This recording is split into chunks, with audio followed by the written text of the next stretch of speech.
Le document de ce journal nous emmène dans le sud du Kivu, en République démocratique du Congo. La région a été le théâtre d'une série de viols sur de très jeunes enfants entre 2013 et 2016. Frédéric Batumike, c'est ce petit homme au milieu des prévenus. Ils sont accusés de violences sexuelles, d'une sauvagerie inouïe sur 46 petites filles. La plus jeune avait 18 mois.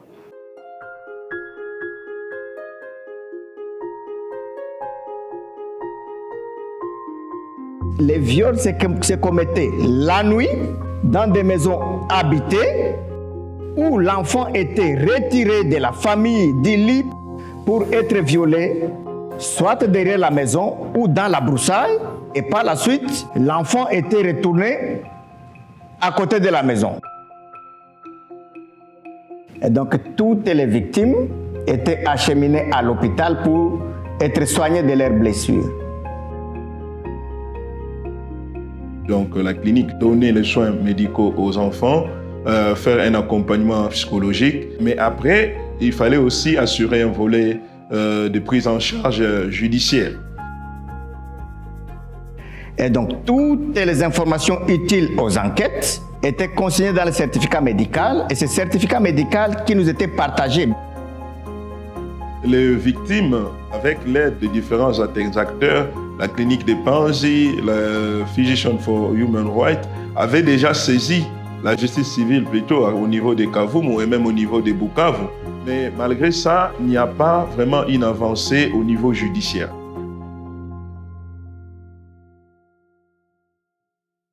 C'est que vous faites face à un enfant qui a été enlevé la nuit, l'enfant qui ne parlait pas, parfois un enfant de 6 mois, d'une année, 1 année et demie, cet enfant ne peut pas parler. Et donc vous ne pouvez pas lui dire qu'est-ce qui vous est arrivé.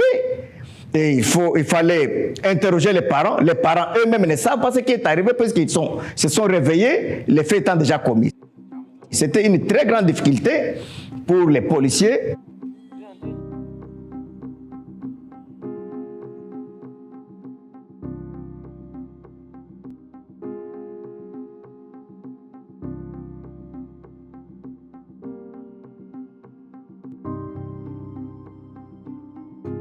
Donc il y a tout un tas de partenaires qui essayent d'agir, je dirais, chacun de son côté dans les volets qui les concernent.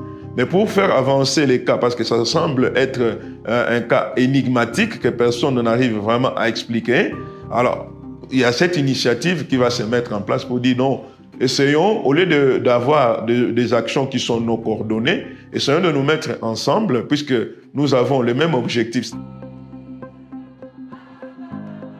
La société civile a joué un très grand rôle. La société civile a mis la pression sur tout le monde, sur les acteurs judiciaires, sur les acteurs politiques. On constate qu'il y a un point commun, c'est le mode opératoire. À chaque viol, il y a des saignements, donc des objets tranchants qui sont utilisés donc, pour recueillir du sang des enfants. Et dès ce moment-là, on essaye de comprendre qu'il y a une sorte de systématisation. Vous montre que c'est l'un des cas. Ce sont des cas qui sont commis dans le cas d'une attaque systématique ou généralisée. Et là, on peut avoir plusieurs victimes pour un seul crime. Et donc, de décider des changements, des stratégies dans cette affaire. Et notamment, à faire passer les cas du procureur civil vers le procureur militaire parce que l'on avait constaté que l'affaire comportait un élément qui pouvait faire en sorte que les crimes ne soient pas considérés comme étant des crimes isolés, mais des crimes collectifs, et donc passibles de qualification des crimes contre l'humanité.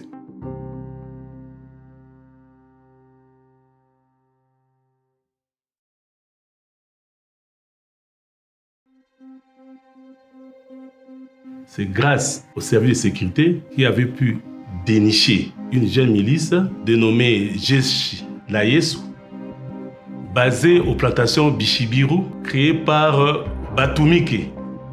Batumike est député provincial. Immunité parlementaire. Il était protégé. Et donc, on ne pouvait pas intenter une action en justice contre cette personne-là sans qu'on soit rassuré que ses immunités lui soient enlevées, lui soient retirées. Lorsqu'on s'est rendu compte qu'il s'agissait des crimes de la compétence de la CPI, où la qualité officielle n'opère pas, nous avons directement signé un mandat d'amener pour le récupérer. Donc, nous nous trouvons devant un groupe dangereux et avec des armes. On dit justement à des arrestations de près de 70 personnes. Même Batoumik, qui était considéré comme un petit Dieu, a été arrêté et condamné. Donc, il n'y a pas d'intouchable. En fait, c'est le premier cas. Ça ne s'est jamais passé en République démocratique du Congo. Et après ces arrestations, il n'y avait plus eu de crimes qui se commettaient.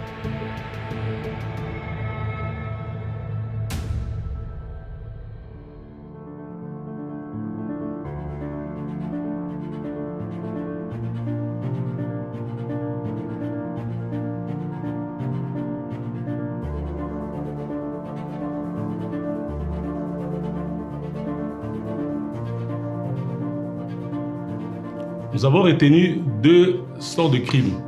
Crimes contre l'humanité par viol et les crimes contre l'humanité par meurtre. D'abord, les membres de la milice étaient très actifs et leurs familles constituaient une grande menace pour les victimes et témoins. Et donc, il fallait vraiment protéger ces témoins parce qu'il y avait une menace de mort.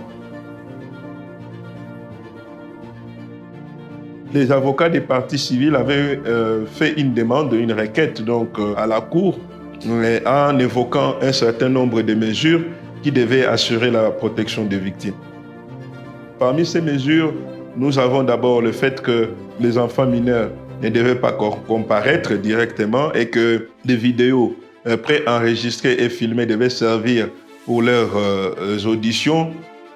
Le fait que les autres témoins, notamment les parents, devaient comparaître protégés avec des robes cagoulées, par exemple, de bout en bout, et aussi avec distorsion de voix. Et ces victimes devaient comparaître pas directement face à face avec les bourreaux, donc mis en fait quelque part dans un isoloir, et avec la possibilité de garantir les droits de la défense. On ne donnait pas les noms de chaque victime. Chaque victime était identifiée par un code. Donc il y avait toute une batterie de mesures qui avaient été sollicitées auprès de la Cour.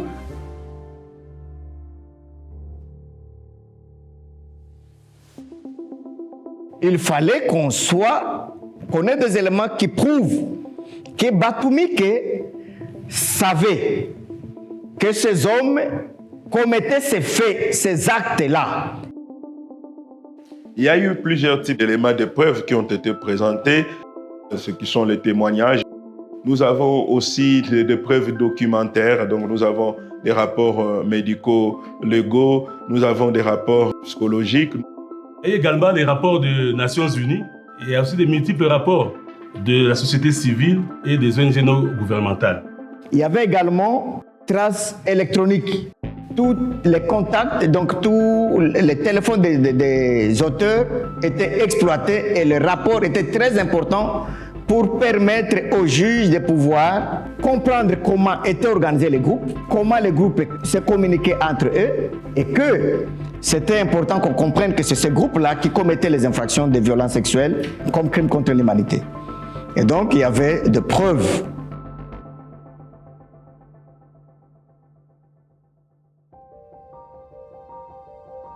La Cour a conclu que ces personnes étaient tous complices.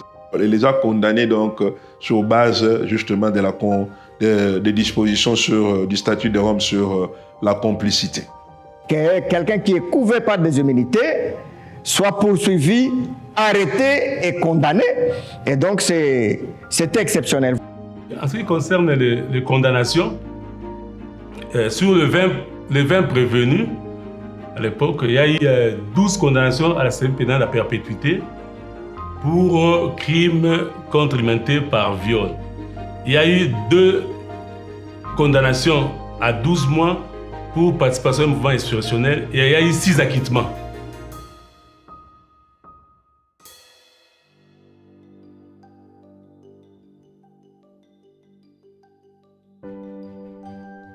Je crois que ça, c'est le message très très important. Si on avait considéré ces cas comme des cas isolés, on en serait encore à la situation où aucun auteur n'aurait été poursuivi pour ces cas. Parce que dès ces moments, le monde des responsabilités diverge un peu. Lorsqu'on le considère comme un crime collectif, un crime de masse, et donc comme un crime contre l'humanité, on a des modes de responsabilité qui peuvent permettre en fait de pouvoir responsabiliser les auteurs collectivement.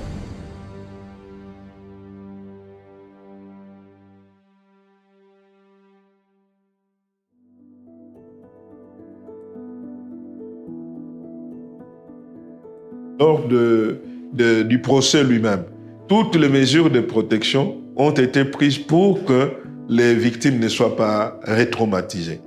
Pour les recueils des témoignages des victimes, on a évité que l'autorité judiciaire puisse directement interroger les victimes. Et on l'a fait par le truchement des psychologues qui sont spécialisés, n'est-ce pas, dans le travail avec des enfants et dans des situations qui concernent les affaires criminelles. Et en même temps, on a utilisé ces processus de vidéo, de télévision en circuit fermé pour permettre aux OPJ assermentés de prendre les dépositions des enfants. Et cette approche nous amène à une prise en charge holistique. Toute action qui pourrait porter atteinte à la dignité, à la vie privée, à la santé et à l'intégrité physique de la victime doivent être évitées.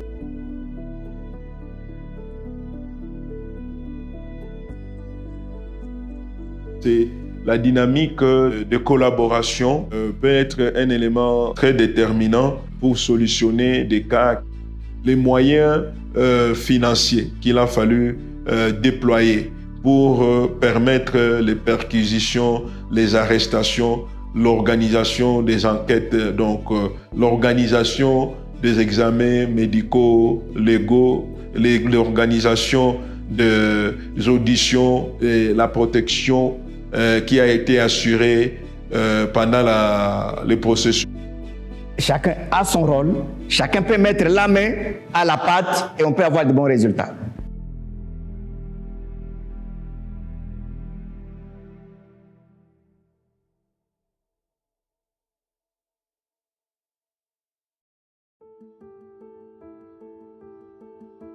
Ce qui me semble important dans cette affaire du point de vue de la communauté internationale, c'est le rôle que peut jouer la justice nationale dans la prise en charge du contentieux des crimes graves.